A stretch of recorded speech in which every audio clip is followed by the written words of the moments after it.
and welcome to my home. It's the ChrissieCast live from the compound, that's what I call my house, where I chat to a regular crew of my friends and super interesting people from all over the world. And it's Jane Hall Day. Yay!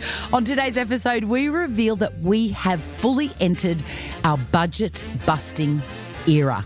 We play a round of what's in the belly bag and we chat about mounting horses and faking it till you make it. And we answer the most popular Google search question asked of Jane Hall. Is she in a relationship? See you on the other side, ChrissieCasters.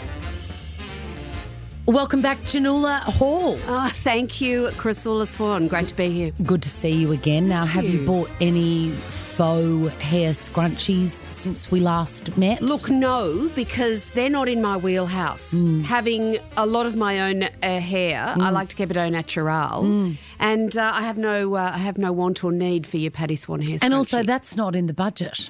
It's not in the budget. I did want to cover this off. Yeah. I have gotten completely tired of spending too much money on things when it is not required. I'm sorry, where is Jane Hall I and know. what have you done with her? Well, Jane Hall is now not a woman of significant means, but I have used that as a learning tool, if you will. I've branched out.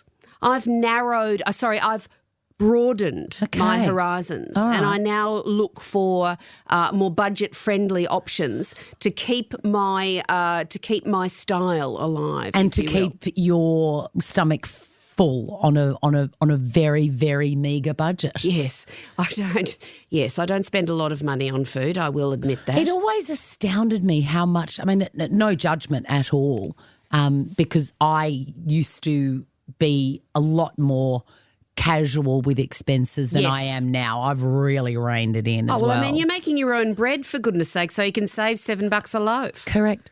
Can you believe a loaf of sourdough, fancy sourdough, is $9? Yeah. I can make it for $1.40. Exactly, but it does take you 72 hours. I mean, there is that. Look, that's by the by. Yes. But I was always astounded at like how much you would spend on very high quality, fashionable stuff, very stylish. I thought nothing of it, did I? But like $400 for a pair of shoes. Yeah. Okay, well, I want to talk you through something. Okay, yeah. This jacket is a remnant from the old days when I used to spend a lot of money on When you used to be rich. Yes. Correct. Yes. Thank you.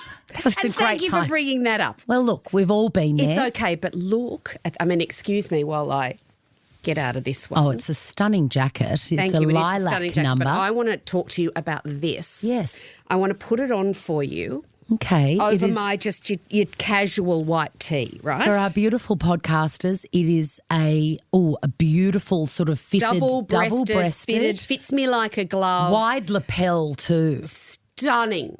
Fitted, gorgeous. Perfect fit. Look, don't go near it with a naked flame. No. But why would you? Why would you? I want to tell you something. What? I bought this. It looks very expensive. I bought this from Aldi. Yes, Aldi. This black. Who even am I? What? I'm a late adapter to Aldi, and you know I'm a late adapter to many, many things. Don't get me started on Aldi. Okay. I love it so much. So after the incident where I bought the most spectacular garden solar lights, which, by the way, I've seen at high-end boutique-y type external, fashion for a fortune. Welcome to the middle aisle, Jane. Where have I been? It's the best. Okay, so I buy the solar lights. I'm sniffing around, sniff, sniff. Go over to the other little bay. Yeah. Where there are a number of sort of stylish-looking women hanging around it. Yeah. What are they looking at? What am I missing out on? I unwrap this out of its plastic sheath. And I say, for $34, I will have you. Thank you.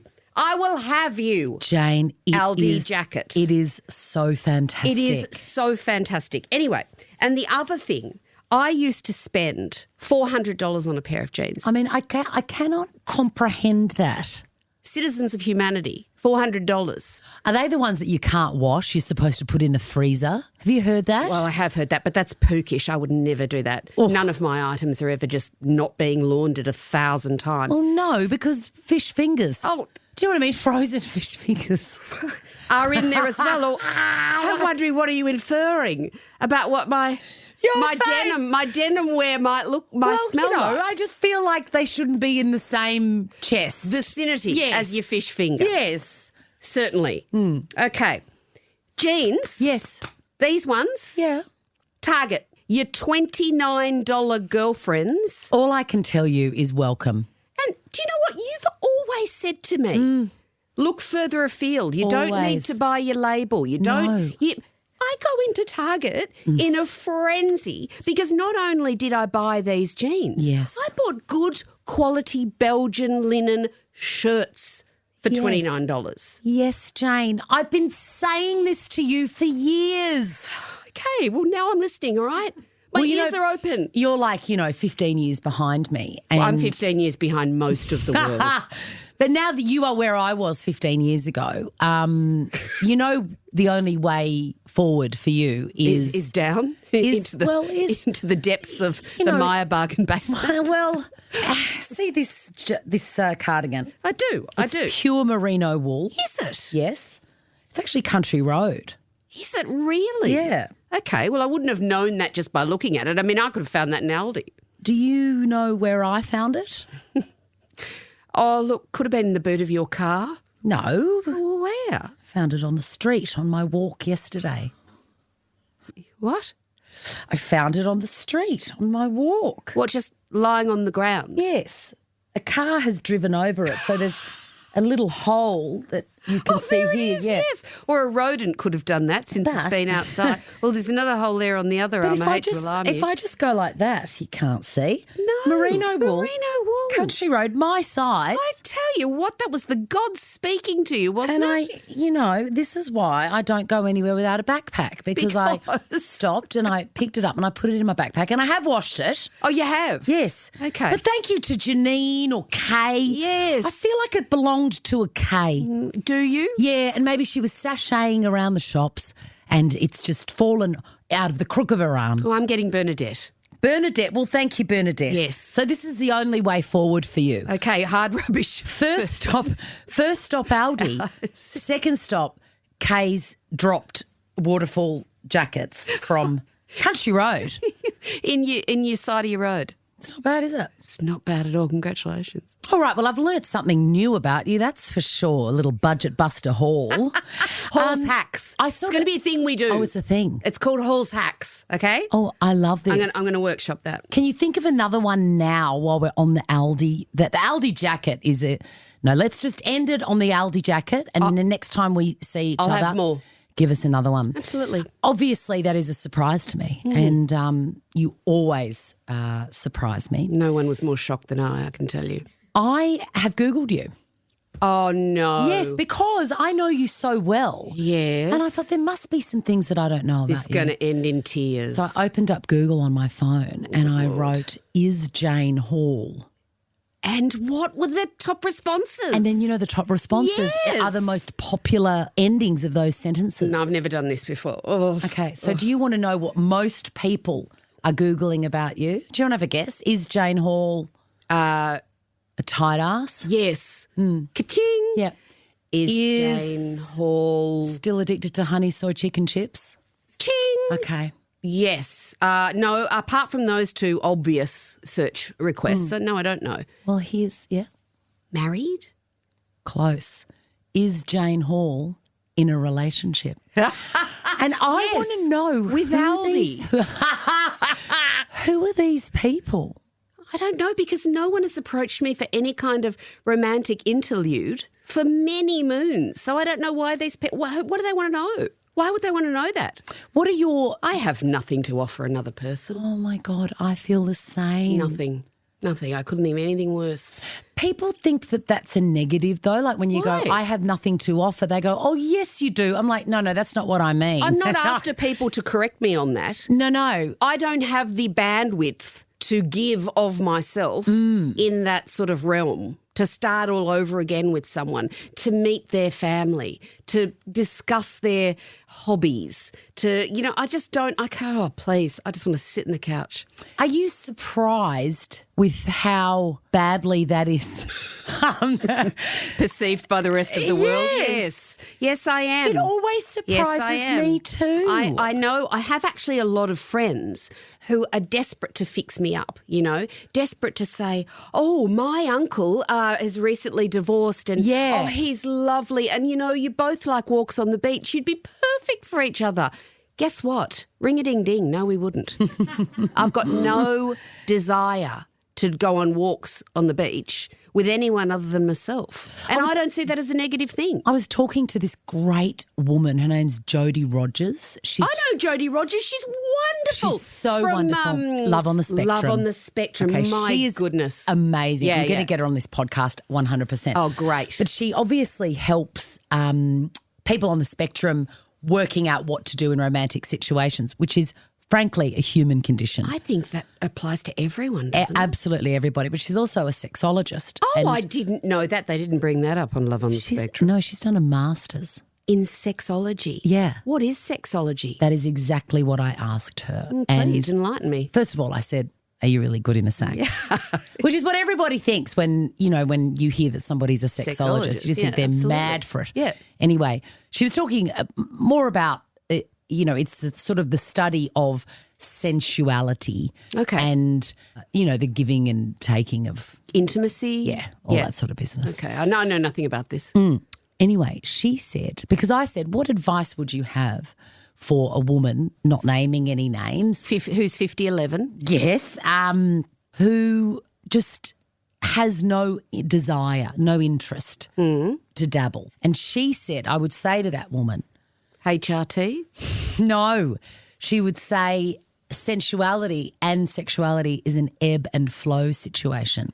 Oh, really? Yes. So do you think that you are just in a stage where you're in the ebb of needing a relationship? Well, it's a very, very low ebb if that's the case. And it's been going for a very long time. Yeah.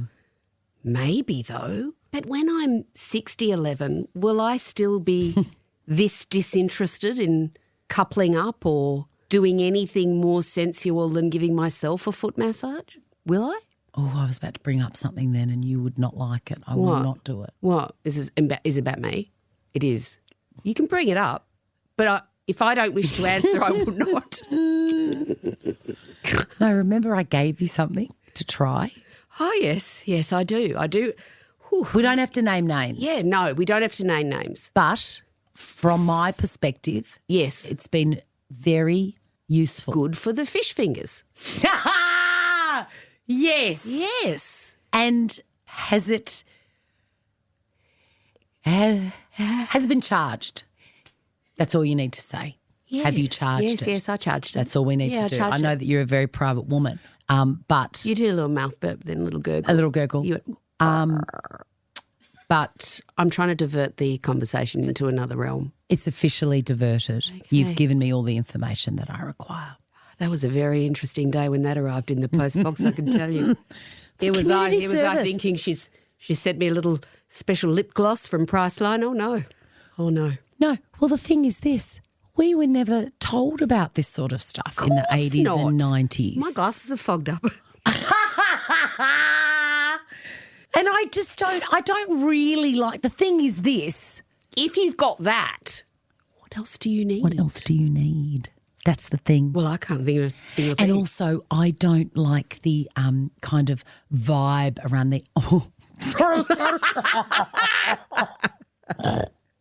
I don't like the way that they are advertised. No.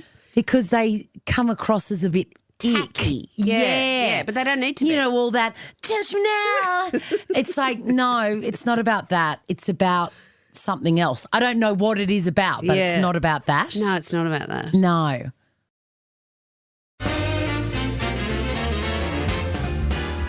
Anyway, I've actually got a little game that I wanted to play with you today. Okay. It's called What's in the Belly Bag. Yeah, you know I don't like to lose. So is this a game that I'm going to be okay at? You will win. Okay. Trust me. Okay. So I've put something in my belly bag. Okay. Can I just clarify something? Sure. When did we go from calling it a bum bag to a belly bag? Well, a bum bag doesn't make sense because you don't wear it on your bum. A lot of people do, love. Who? Other people. I've seen them out in the wild. I've never seen another human being Wearing it on their... wearing it on their bum. You wear it on your belly like that. Okay, all right. Okay. So I call it a belly bag. I don't wear them anyway, but let's go for it. I've got something in the belly bag. Okay, what Have a is look it? at it Is and this- see if it sparks a story from you. I'm excited. What is it? I think this is a bridle and a saddle from a Barbie horse. It is. And I don't... Is this from when I bought the... It could be anything. It could be I can anything. think of 3 stories that would fit, but I want to know which one sparks it for you. I'm drawing a blank here. You're going to have to help me. Okay. Do you remember when you were auditioning? Okay. All right. So auditioning for Country Practice. Yes. And what was your role on there in the end? I was the vet in Yeah. the last year of a Country Practice. Oof. And that's where you met Vince Colosimo. I did, and the rest of that, everyone knows how that panned out. Yes. We did have a beautiful daughter. Yeah. And that is wonderful. But I did meet him on that show where I had lied during the audition process ruthlessly. Because you wanted that job. I wanted that job so badly I could smell it. And also because I didn't realise that it had already been around when this character was introduced. So you knew the juggernaut of a Country Practice. Of course I did. I always loved it. It was a dream to be on a Country Practice. So I get the audition for the role of the vet. Yeah. And I think, look, it's not a natural fit. Well, no, you're not an animal I'm not lover. an animal person. No. And even when I say that, I think there's going to be all sorts of judgment about there, but it means that I'm not feeling and I'm cruel in some way. Let 'em. I'm just not. Look, I like your dog. Yes. All right. Who doesn't? Oh, well, I mean, look, you're not Robinson Crusoe. Yeah. But I lied and said, yes, I'm excellent with animals. Can you ride horses? Oh, yes, I'm an excellent horsewoman. And that will be no problem at all. Show me the horse that I couldn't ride. There isn't one. So, we start filming and it's really good. And we've been filming for a couple of weeks. I'm thinking, God, there's been no horses. That's Thank it's God. Good. It's good. There's no horses. And then the script came where Jess, my character, is galloping across a paddock towards, I don't know, some sort of veterinarial disaster. Veterinarial? Did I just make that up? That'll do. Anyway. Reminds me of venereal. The old days, VD. Very close. And Your heart must have stopped when you got to that sentence in the script. It's really stopped. And I thought, well, look, what can I do here? I can either come clean now and the whole thing grinds to a halt and they'll recast me, I'll get the sack and I'll be in all sorts of trouble, or I can front up and I can do my best. And I fronted up. And I have ridden a horse. It's very So- hard to even get on. I couldn't get on it. Did they have to bring a ladder? They had to bring these Jane! apple boxes to get up on the horse, and then they were like, okay, so you need to go from there over to there. So the camera will be over here, and you just need to you don't have to gallop, maybe just like a good trot or a canter. A canter? I said, what's a canter?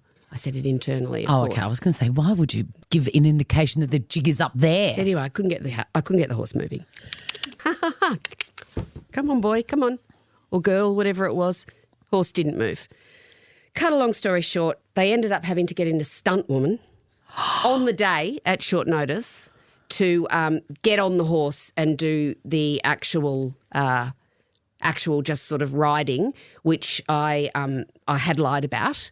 And strangely, I was never called upon to go near a horse again for the entire 1 year that I shot on that show. Was there any ramifications apart from the great shame of having a stunt woman? Oh, so many hot tears from me for a start at being embarrassed. Yes. And no, they were really, really good about it. But from then on, there was a lot of kind of mucky stuff that I never really envisaged, like, my arm going up a cow's bottom. Did you have to do that? Yes, and into a goat's vagina, that type of thing.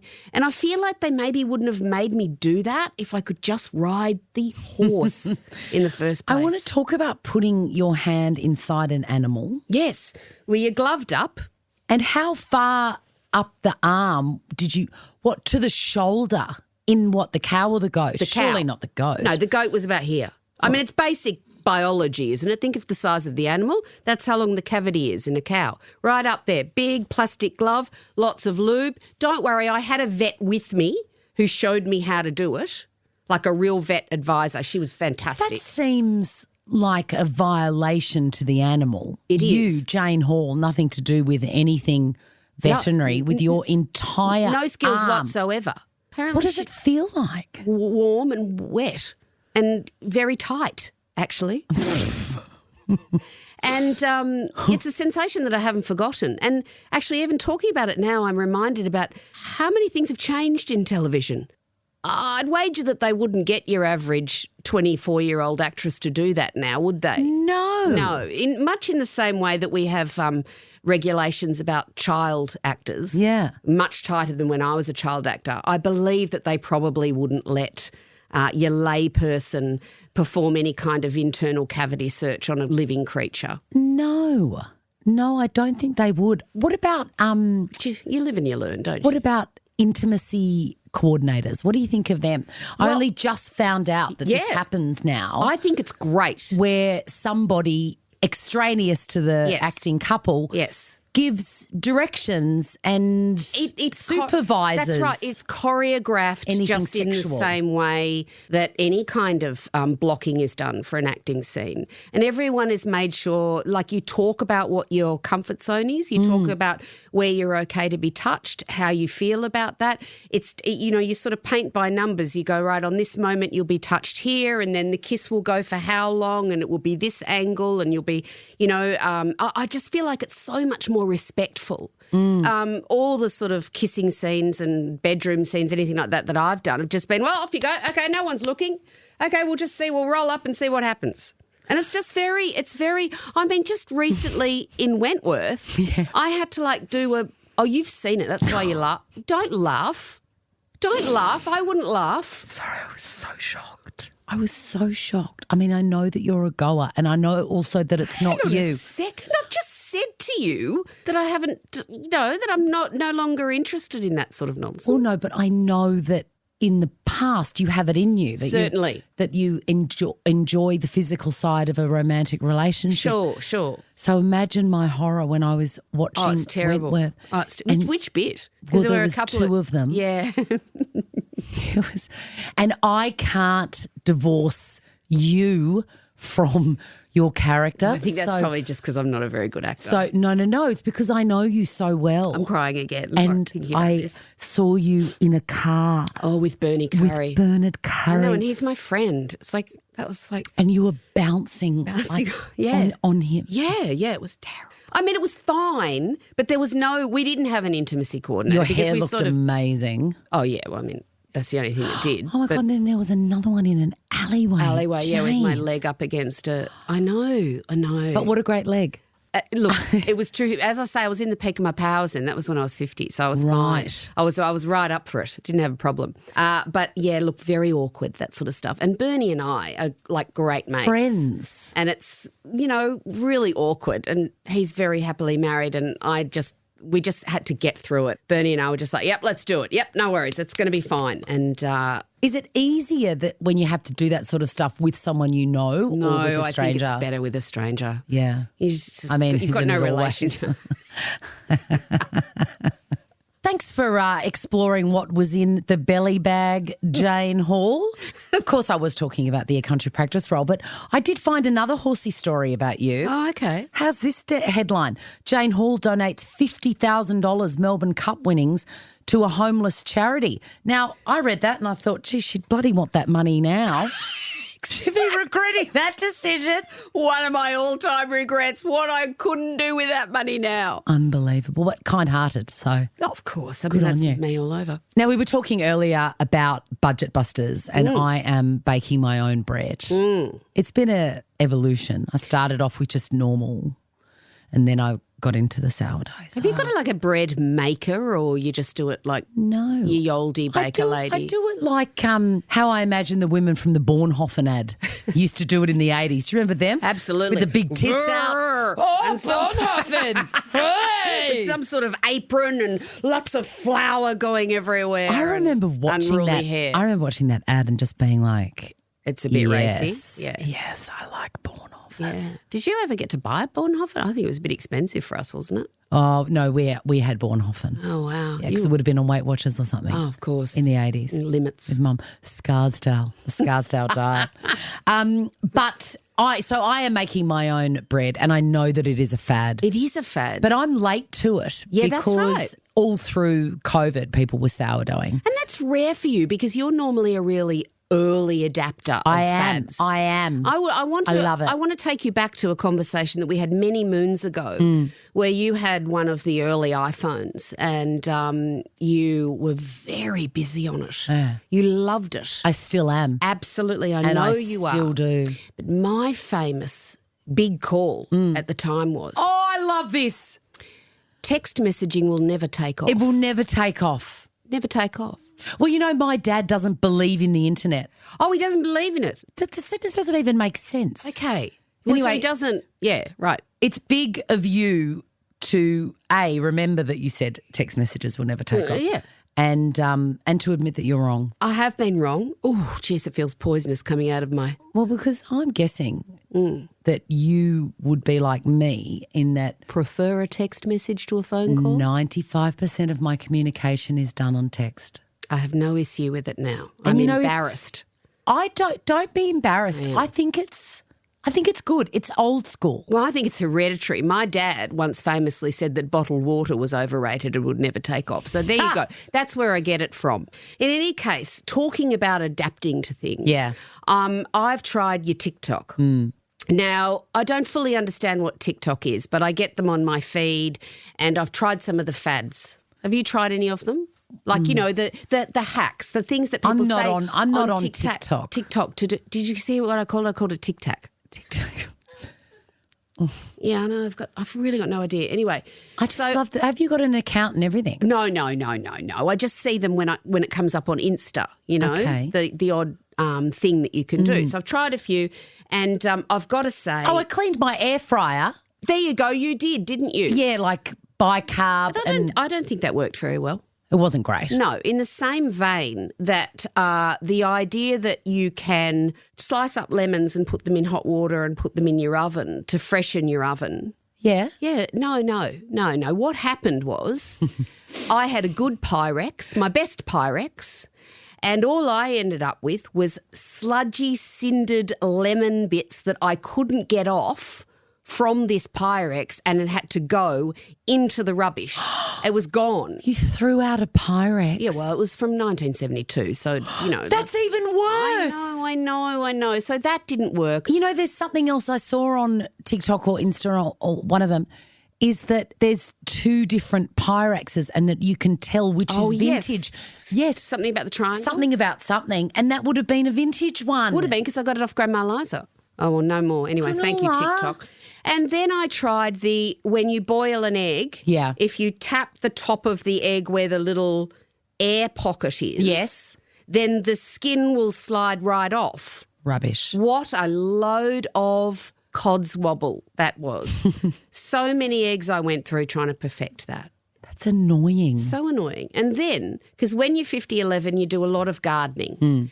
And I like hydrangeas. I do too. Well, I tried to strike one. What does that mean? Well, that means cut the top off one and then put it in a special concoction. You've and they really got too much time on your hands. Yeah, Is this my future, striking hydrangeas? very much so. If you've got a banana, what you're supposed to do is chop up the peel and put it in, steep it in water for Jesus. half an hour, then tip the sludgy peel out, then put your hydrangea in, and white roots will grow in 20 days. No, they won't. No, they won't. No, they won't. They do not. And do you know what? I had to go out specially to buy a banana for that because I don't eat bananas. Why don't you eat bananas? I'm not a fan of the banana. What's your favourite? Why. What's your favourite fruit? Berries and mango. Yes. Yes. I like anything like sort of your stone fruit. Do you know what I love? Apples. Apples. I know you do. Which takes me to my next question. And you know that I love to kind of take your temperature on stuff and then do what I like. So oh, my God, the amount of things you've asked me and I've gone, well, what you need to do is, and then you've gone and done exactly what you wanted. Tattoos. Yeah, now I know where we're going with this. Now I'm not a fan. Even a beautiful apple. Oh, God. The last time, well, just like a little fine line. Depends where it's going to go. I thought I would put it on my wrist. No, that's really, no. Okay, where would it go? Nowhere is what I would want to say to you. Nowhere. But put it somewhere where you don't have to look at it all the time if you're going to. But I want to look at it all the time. I want to be reminded. I thought you were going to get a sentence tattooed I on was. you about walking. Yes, I was. I was brutal about that when we went away to Bali. I told you exactly what I thought of that. And you idea. were right, because I did see someone who had something similar, and it was 3 years old, and it looked like, you know, the way I see things without my glasses on. It was like just a giant purple Do you remember blur. the Scan Pan ad? Do you remember the Scan Pan ad that's got the nana? Yes. And she's cooking with a Scan Pan, and then she's got this big sort of sleeve tattoo thing that's all saggy and baggy, and they say some things you won't regret for life. Yeah, and that's the buying of the Scan Pan. Because Scan Pan are expensive and worth every penny. Correct. I get it. I think I'm with you on the tattoo thing, because even though I regret nothing, I feel like eventually I don't regret anything,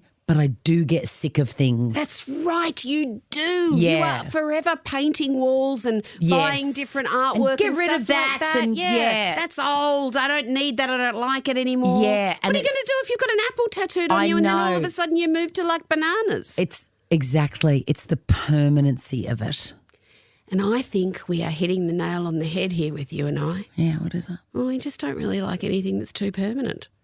You know, like husbands.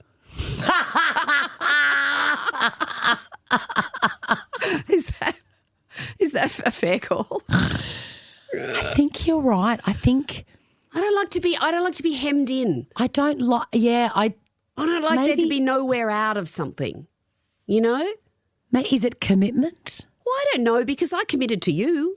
You committed to me. We can do commitment on some terms, but I don't know. It's just I don't want anything to be inescapable. Yeah. So if I get something tattooed, I mean, don't forget, let me tell you a cautionary tale. Right. I think you're right. Can I tell you a cautionary tale about your tattoo? Yeah, go. My daughter loves a tattoo, and that's fine. Her body, her choices. Correct. Good Lord, how hard that is to say as a parent. But anyway, we all must. She decided to have my birth date tattooed in tiny little Roman numerals on her collarbone. Beautiful. What a tasteful idea. Except she Google translated my birth date. Oh, no. And instead of being born on the 20th of January 1971, I'm immortalised on my daughter's collarbone as being born on the 20th of January 1171.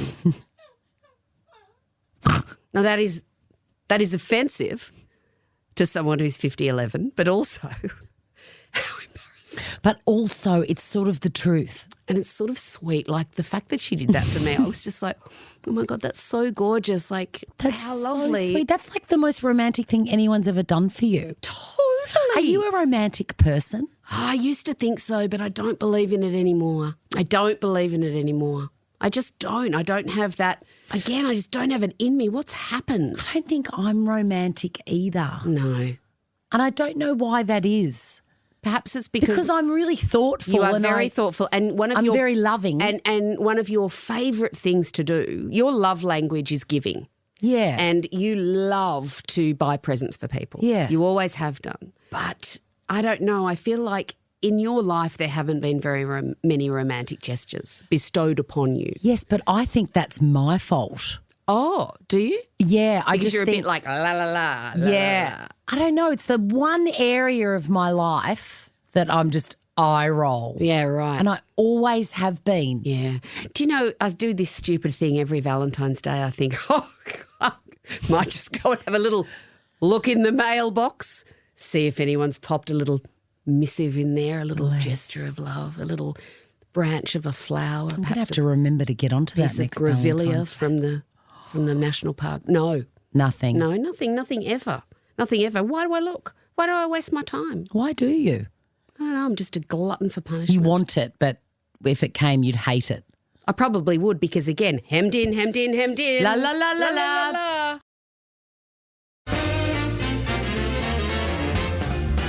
I think I've just realised the origins of my anti-romantic stance.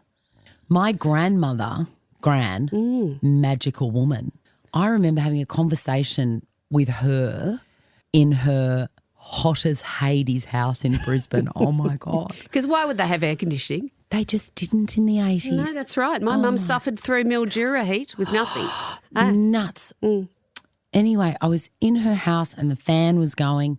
Oh, and all that does is blow around the boiling air. The brown Mistral on full. And my grandfather, her husband, had died long before I was born. Yeah. So he was sort of this, mythical figure.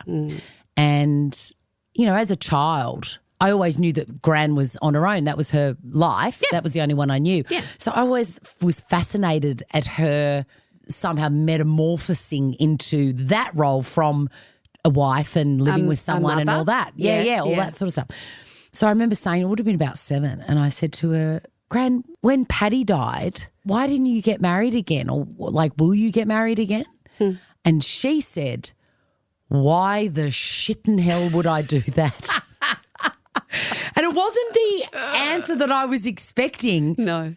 But it kind of showed me, it was the first woman that I'd heard go against the dream narrative of you get married and you wear the white dress and you have a husband all of that stuff. And you'd be surprised that's still floating around. I still get that from a lot of girlfriends. Like, aren't you lonely? Don't you, isn't it something that you want in your life? No. It's interesting, isn't it? Yeah, but it's fine. I'm fine with that. It doesn't make me a husk of a person. Not one bit. Good Lord, I love my house where everything is as it should be. Let me ask you, one of my favourite questionnaires is the back page of Vanity Fair, the Proust questionnaire. Oh, yes, gosh. And I wanted to ask you, one of the questions on it is, what is your idea of perfect happiness? And what is it? When do you feel those synapses bursting and, those feelings of like, I'm almost breathless with joy? Yeah. What is it? When it's a warm day, the sun has been shining and I've been out in it in some way, just basking in the sunshine. And then I walk through my house and it's perfectly clean. And hang on, what does that feel like? Yeah, no, you don't. Just forget about that. Okay, forget about that. You'll never know anything about that. That's coming. Maybe in 20 years. Not with those 3 at home. No. Anyway, you walk through the house and it's dusk. And, I've had a glass of wine, which you can also forget about. But then I make my way to my bedroom to get into my freshly laundered 100% linen sheets. And the thing I bought you is fully charged. That wasn't in it. Okay, sorry. But I can see how... No, this is your story. That's right. Yeah. I can see how that would be a natural conclusion, but no. A perfect night's sleep, drifting off to sleep, happy, secure, clean, just like... And you know what the... bliss. Do you know it's what the interesting thing about that whole scenario is? You are by yourself. Exactly. Exactly. And I couldn't be happier. I'm fine with that. I love that. I mean, look, it is no secret, Jane Hall, that the whole reason I've started this podcast is so that I get a chance to see you. It's pretty nifty little device, isn't it? Thank you. Yeah. Thank you. God, it took me a long time to organise. This isn't going out anywhere. I'm just catching up with you. This is all a ruse to get me over here just to flap our chops. Yes, because we love each other, but we do. We both have a problem in that we don't like phone conversations. No. I've had one with you in about the last 12 months that went more than 10 seconds. And we need to do more of that. But I want to talk to you about your latest work. You're so secretive and you never tell me anything. What? But I found out that you're in Apples Never Fall. Apples Never Fall, yes. Well, I'm mostly on the cutting room floor. I wouldn't call it a career highlight. Isn't Annette Bening in that? Yes, and I got to do a couple of scenes with Annette Bening and it was brilliant. I loved it. Didn't make the light of day, but... that doesn't matter. Oh, look, the fact that I basked in her glory for a small amount of time was... What's she like? Absolutely beautiful. Is she? And kind.